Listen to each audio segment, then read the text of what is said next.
Hi there, I'm Shanda. I created the software that saved our family business from bankruptcy, only to watch my own mother and sister erase me from it like I was never there. The meetings I wasn't invited to, the documents I wasn't told about, the applause I never received. How does a family smile at you while cutting you out piece by piece? Before we dive in, tell me, have you ever felt invisible in a place you helped build? What time are you listening to this, and where are you watching from? Drop a comment below. I'd really love to know. The unseen betrayal. The old sign of Susan's Fix-It creaked against the late autumn wind, its yellowed paint flaking under the gray Cincinnati sky.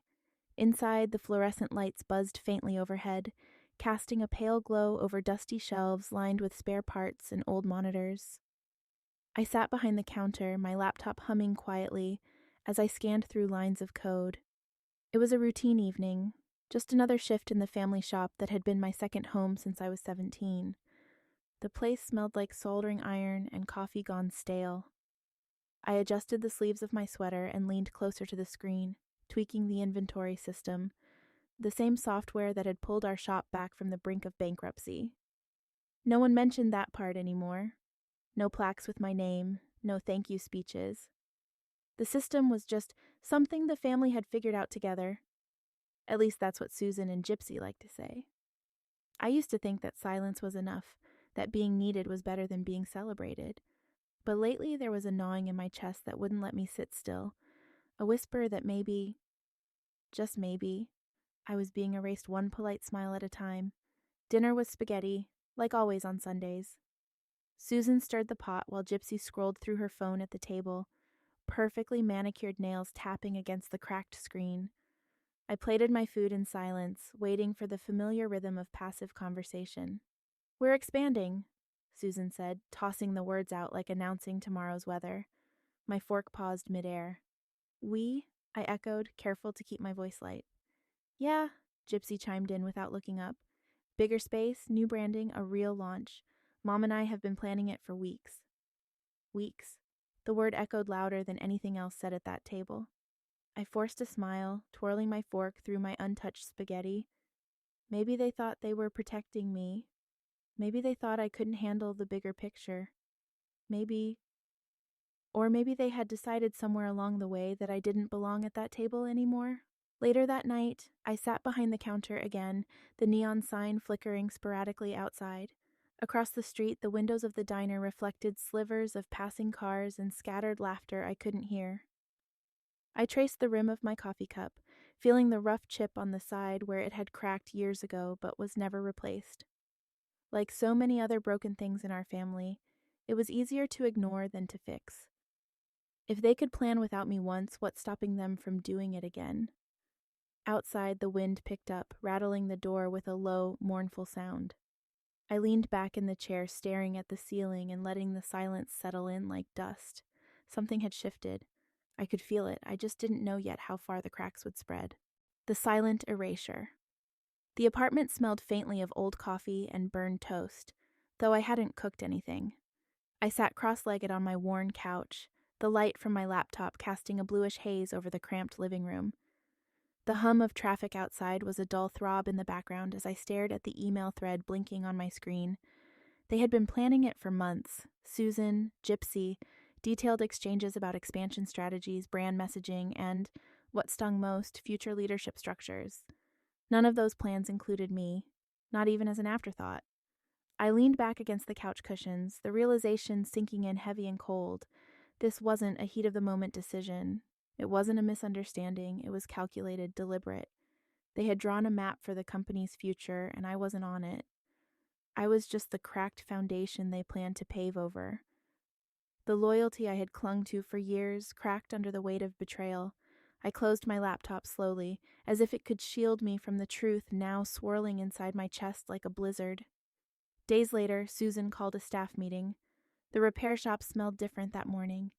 New paint, fresh carpet glue, a faint chemical sharpness in the air, like they were scrubbing out the past one scented layer at a time. I stood quietly near the back as Susan, her voice syrupy and bright, announced that Susan's Fix-It would be rebranded to Gypsy Tech Solutions, a new image, a new future, a clean slate, a clean slate that didn't include me. I opened my mouth to protest but caught Gypsy's eye, that half smile she wore like armor. Before I could speak, Susan's hand found my shoulder, squeezing it lightly in a way that was meant to be comforting but only made my skin crawl. "We're so proud of everything you've contributed, Shanda," she said sweetly. "This is just the next step. You'll see." False smiles, empty reassurances, words designed to herd me into silence. I stayed quiet. What else could I do? Throw a scene and watch them pat my hand like I was a stubborn child? That night, I sat in my apartment, the Gypsy Tech logo printed in bold letters on a banner, leaning against the repair shop wall, burned into my memory. It felt like a gravestone. I told myself I was overreacting, told myself it was for the good of the business, for the good of the family, told myself a dozen lies, each one thinner and shakier than the last. But deep inside, somewhere raw and aching, I knew better. I couldn't ignore the ember growing in my chest, tiny, stubborn, and bright. For the first time in a long while, I allowed myself to wonder what life might look like without the shop, without them. As I walked past the repair shop late that evening, the new sign catching the lamplight, I whispered to no one in particular, "If they can erase me once, they can erase me completely." The words hung in the night air, sharp and undeniable. I tightened my jacket against the November wind and kept walking, my steps quiet but deliberate, already pulling away from a place that no longer felt like mine. The public betrayal. The shop didn't feel like home anymore. Every shelf, every counter, every screen was draped in the new Gypsy Tech logo, bold and shiny against the aging bones of what used to be ours. I tried to drown myself in work, to lose myself in lines of code and ticking inventory lists. But it was like trying to breathe underwater. No matter how deep I buried my head, the weight of it pressed down harder every day. The laughter in the break room sounded sharper, too polished. The air smelled of new carpet and fresh paint, masking the old familiar scent of solder and burnt coffee. The place I had once poured my life into had turned sterile, hollow, and I was the ghost haunting its halls. A licensing update forced me to dig through the company's legal records. My stomach twisted as I flipped through them, fingers trembling slightly. Then I saw it, or rather didn't. My name was gone. Not a footnote, not a mention. Legally, officially, I no longer existed in the company I had saved. The room spun for a moment. I gripped the edge of the filing cabinet to stay upright, blinking back the sting in my eyes. Betrayal wasn't just a feeling anymore. It was documented in black and white, notarized and filed away like I had never mattered at all. I closed the folder with slow, deliberate movements, feeling the cold seep into my bones. They hadn't just planned around me. They had erased me. Days later, I found myself sitting at a round table draped in white linen, tucked away in the back corner of a hotel ballroom that smelled of overcooked chicken and cheap champagne. The Women in Tech Awards ceremony was in full swing. I picked at the rim of my glass, invisible among the rising stars and self-congratulatory applause. Susan sat front and center, practically glowing, her hand clutching Gypsy's as they waited for her name to be called. When it was, the room erupted in polite, polished applause. I clapped too, because that's what you do when your sister accepts an award for software you built with your own hands. The announcer praised Gypsy's innovative solutions, her visionary leadership.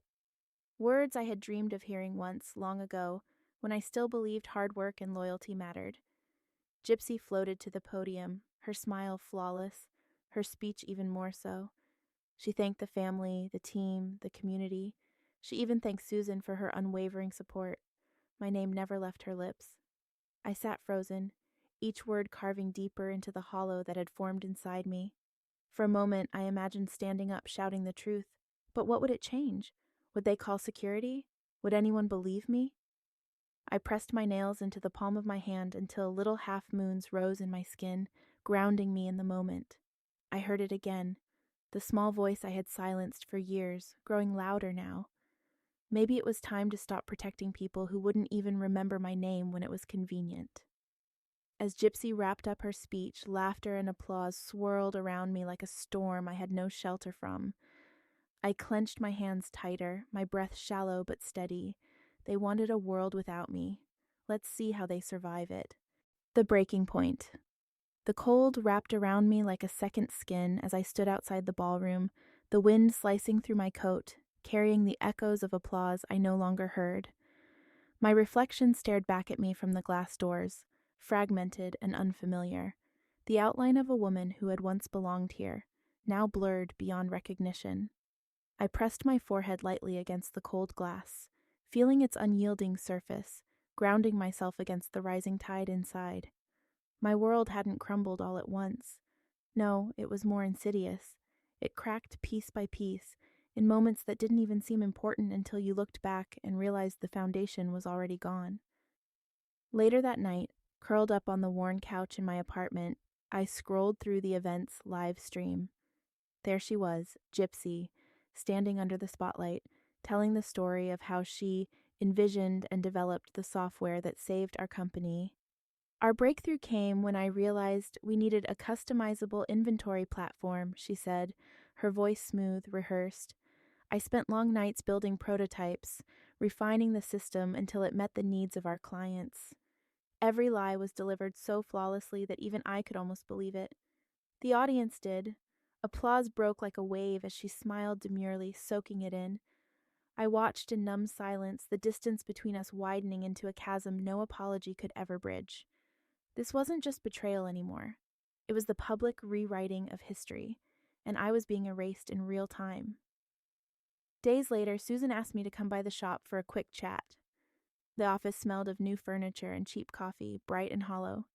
Gypsy sat at the conference table, tapping her pen in that impatient rhythm that had always grated against my nerves.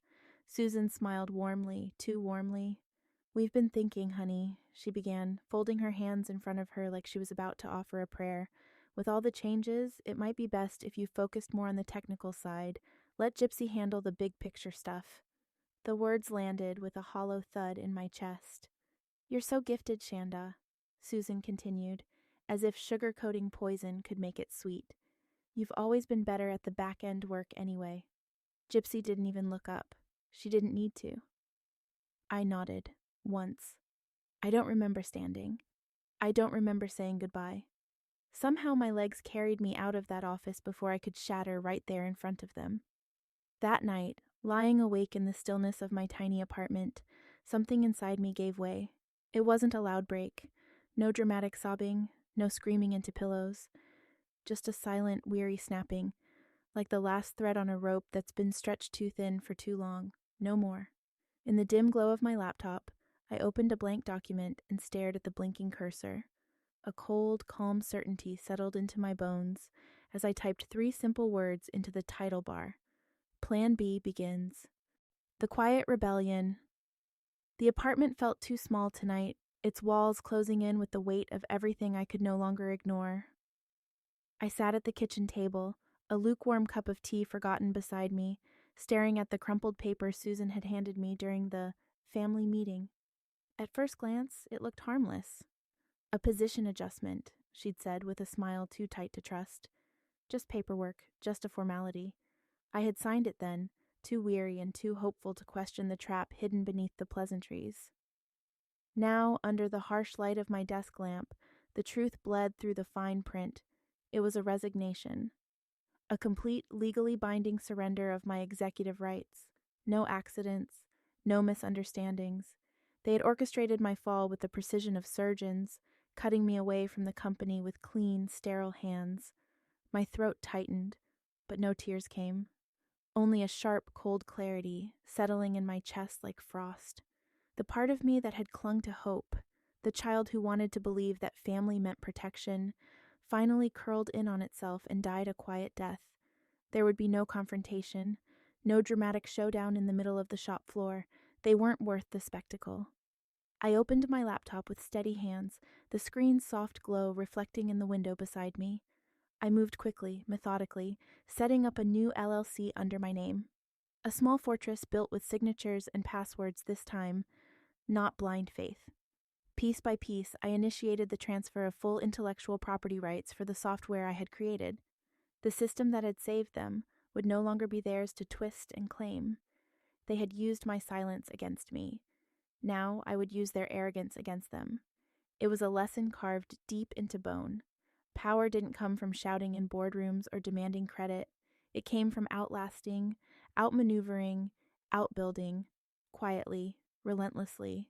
I paused once, fingers hovering over the mouse before clicking the final confirmation button. A strange peace washed over me. Not triumph, not yet, but something heavier, sturdier, the weight of my own life settling back into my hands. I opened a blank document, my heart steady for the first time in months. In the title bar, I typed a single line. Next time they look for the backbone of their empire, they'll find nothing but dust. I saved it without ceremony. I didn't need anyone else's permission anymore.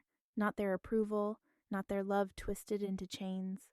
I stood at the window, watching a soft, relentless snowfall begin to blanket the city below. Each flake landed without sound, delicate and unstoppable all at once. That's how you bury a mountain, one snowflake at a time. Erased from history. The office didn't smell like solder and old circuit boards anymore. It smelled like fresh paint and new carpet, like something polished to a hollow shine. I moved through the wide hallways under banners proclaiming, "Welcome to Gypsy Tech," each one a slap in the face, each one reminding me that everything we built had been scrubbed clean, my name first. I trailed my fingers lightly over the edge of the new conference table, its surface cold and smooth. No dents or scratches like the old one we used to crowd around, laughing over late-night brainstorms. This place had been redesigned to forget me. In the break room, I caught the end of a conversation, low voices half masked by the hum of the coffee machine. "She was just the help," Gypsy said with a laugh that scraped against my spine. "I'm the brand now." The words sliced deeper than I expected, not because they surprised me, but because they didn't. I wasn't even an adversary to them anymore, just an inconvenience they had already stepped over. I left without taking the coffee I'd come for, the bitter taste already thick in my mouth. The grand opening of Gypsy Tech was everything they had dreamed of. Bright lights, local news coverage, politicians shaking hands in the lobby. I stood at the edge of the crowd, a shadow against the shine, my heart heavy in my chest. The slideshow started with a flourish of music and applause. I watched as screen after screen celebrated Gypsy's vision and leadership, showcasing projects I had built, client relationships I had fostered, software updates I had written by hand during sleepless nights. My name was nowhere. My face was gone. Every pixel, every line, every memory had been edited to make it seem as if Gypsy had created an empire from dust with her own two hands. Applause thundered around me, warm and deafening, but inside there was only a vast, echoing silence. I didn't cry, I didn't scream. Some part of me, the last naive piece, had already broken long before tonight. There would be no salvaging this, no heartfelt conversation over coffee. There was no place left for me here.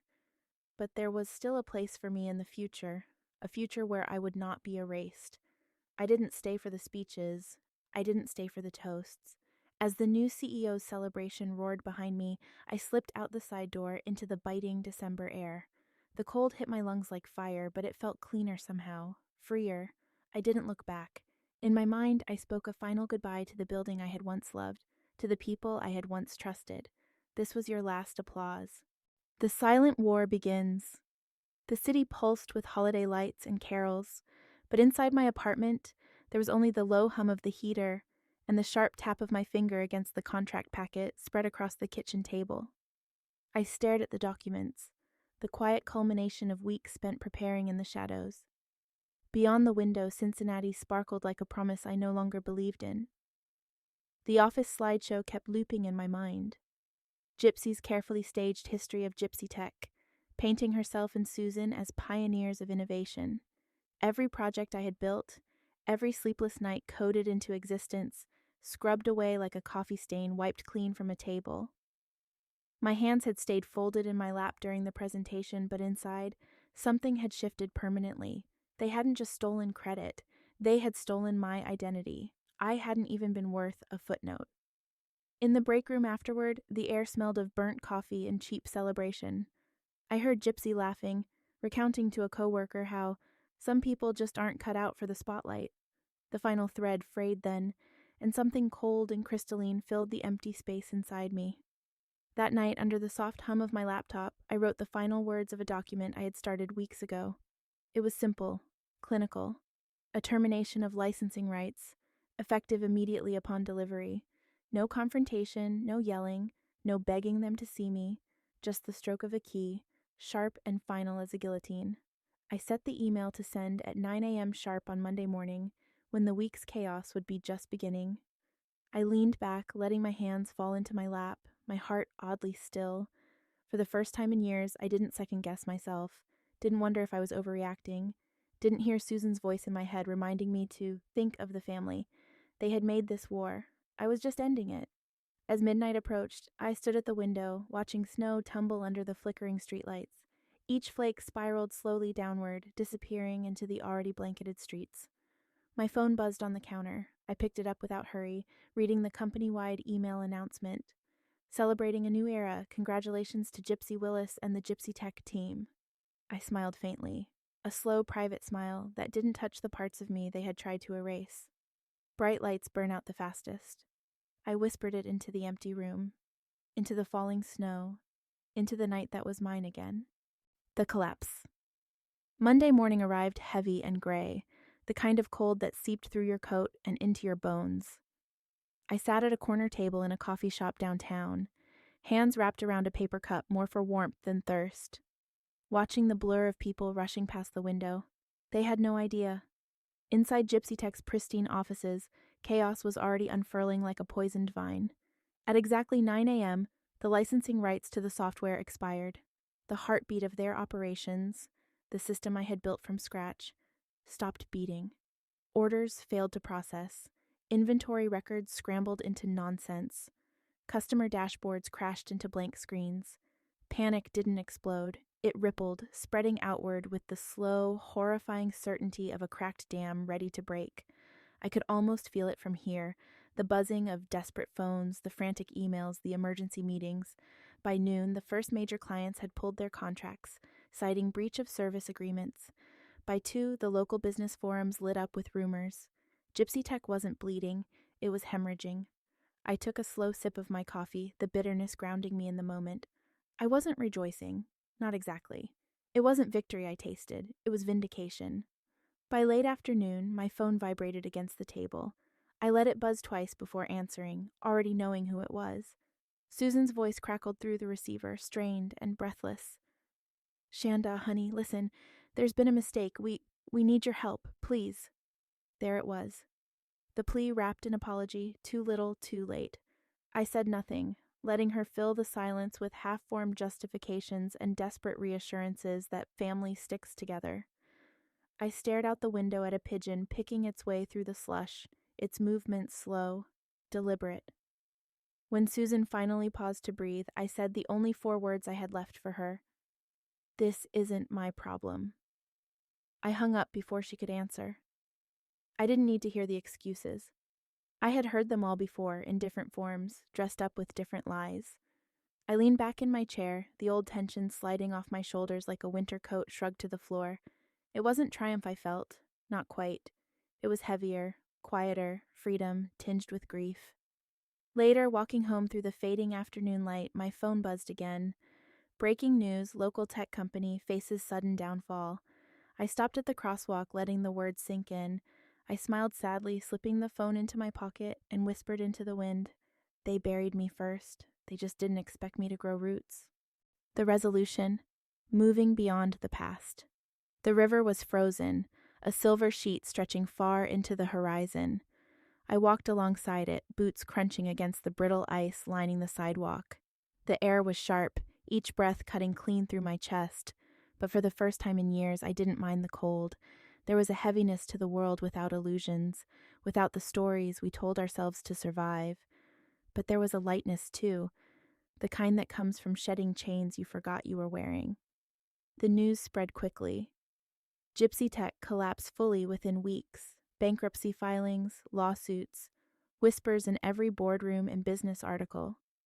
Susan scrambled to rewrite history, telling anyone who would listen that I had abandoned the family, that everything fell apart because I hadn't stood by them when they needed me most. I didn't correct her. I didn't answer the calls or the emails or the thinly veiled accusations printed in the local paper. Gypsy stayed silent. She didn't defend me, but she didn't defend Susan either. Sometimes silence says more than any lie ever could. I watched it all from a distance, detached and quiet. They had made their choices, and now they were learning to live with them. Meanwhile, I started again. No ribbon cuttings, no champagne toasts, just a small sunlit office space and a handful of contracts signed over coffee and quiet conversations. No grand promises, just work. Real trust, real people. For the first time in my life, success wasn't something I had to earn through silent sacrifice. It was something I built with both hands, measured not in awards, but in quiet, steady days of honest effort. One afternoon, sitting across from an old friend at a tiny coffee shop, the question came gently, "Do you ever think about going back?" I smiled, stirring my coffee slowly. "I didn't leave," I said. "I just stopped standing in places where I wasn't wanted." The words felt right, simple and true, without bitterness. Afterward, I walked alone to the river, the wind whipping my hair across my face. The ice stretched endlessly before me, glinting under the pale winter sun. I knew that underneath it the water still moved, slow, patient, inevitable. Spring would come. It always did. I whispered into the frozen air. Some things break, some things heal, some things simply change. Looking back now, I realize survival isn't about fighting louder. It's about choosing yourself quietly, even when no one else does. Sometimes the bravest thing you can do is walk away from the places and people that taught you to shrink. Healing isn't loud. Success isn't flashy. True strength is built in silence, in the small decisions to keep moving forward even when your heart feels heavy. I wonder, have you ever had to leave behind something that once meant everything to you? How did you find the courage to start over? If this story resonated with you, touched a memory, or stirred something quiet inside your heart, I'd love to hear from you. Drop a comment with a 1 inch if you've ever had to rebuild yourself from the ground up, or share where you're watching from. If you didn't connect with this story, that's okay too. Tell me why and where you're tuning in from. Every story matters, including yours. If you enjoyed this journey and would like to walk with me through more stories of resilience, healing, and quiet strength, don't forget to subscribe to the channel. Your support means the world, and together we can keep sharing the stories that deserve to be heard.